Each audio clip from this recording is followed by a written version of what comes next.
All right, everybody, let's welcome the Humane Society. My next guest is Dawn Wilkinson, and you are the executive director.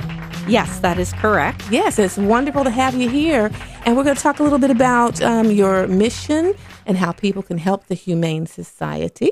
But first, if you would introduce yourself to our audience. Sure. My name is Dawn Wilkinson. I am the executive director for the Humane Society in South Carolina. We're located at 121 Humane Lane, where the big office shop road, where the big cat and dog are. Yes. All right. So what is your mission?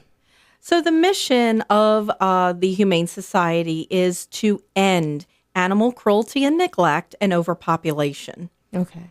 And we do this through spay and neutering and investigate complaints of neglect and cruelty of animals. And this is animals of all types. Oh, okay. Okay. Are you seeing a spike in cruelty cases in the Midlands?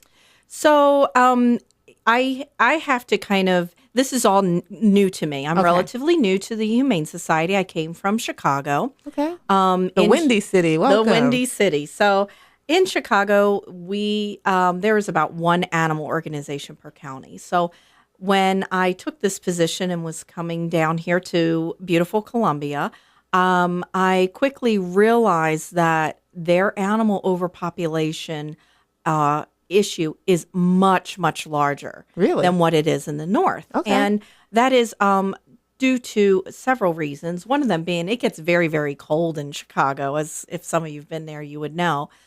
So the animals just don't go into heat as much. They don't reproduce as much. And then also, some of them don't make it through winter if they are left out.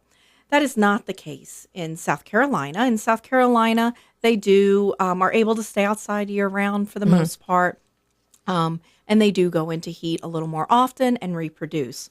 And one female cat can produce 2,000 offspring in 5 years. Yeah, that's alarming. That is alarming. Enough to make the hair on your back stand up. Yes. But what can we do to combat that problem? Well, the biggest part is to spay and neuter your pet. That is the biggest thing. If we can advocate for spay and neutering, these animals will never make it to the shelters and need to go out for adoption. So spay and neutering is very, very crucial to the problem and really at the heart, the essence, the first step of it. And here's the problem too, though. If you have a stray and it doesn't belong to anyone, then they're out multiplying in rapid numbers. So how do you get a hold of the stray animals? Yes. So a lot of times, if animals wander onto your property, it is really, they may be owned by somebody. So, I would suggest that citizens would take them to their local vets or the Humane Society or another location that can scan them for a microchip to make sure that they are truly not owned. The next part would be to make sure they get to a shelter. If they don't intend to keep them, make sure they get to a rescue or shelter that will take care of them.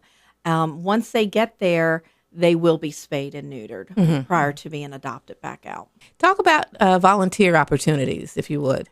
Yes, so we do have a volunteer opportunities. Obviously, our events we do request volunteers for. We do need help in our clinic, our high-volume spay-neuter clinic on a daily basis. Okay. So if there's anyone who likes to talk to people, who would like to answer phones for us, help do paperwork, laundry, you just don't even imagine.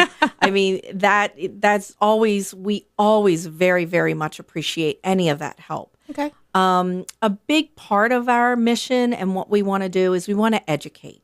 We want to educate the citizens on how to properly take care of their animals. We have a lot of, groups at school, pet lover clubs, things like that. We can come out to those groups. We can present. If they allow us, sometimes we'll bring a rescue dog with us to kind of show off and see, that they're just great pets to have. Yeah, yeah. And those clubs and those groups can also volunteer too. We have a little wish list that we can give them, and you can just collect simple items such as used bath towels. You don't even understand how many bath towns we go through. But, Okay. Used bath towels, paper towels, just some other routine supplies that we are always in need and in search of. Okay, sounds good. Everybody, Dawn Wilkinson, the Humane Society, support them. And your website again? It is www.humanesc.org. All right. Sign off on it right there. Yes. Thank you, Dawn, for joining us. Thank you.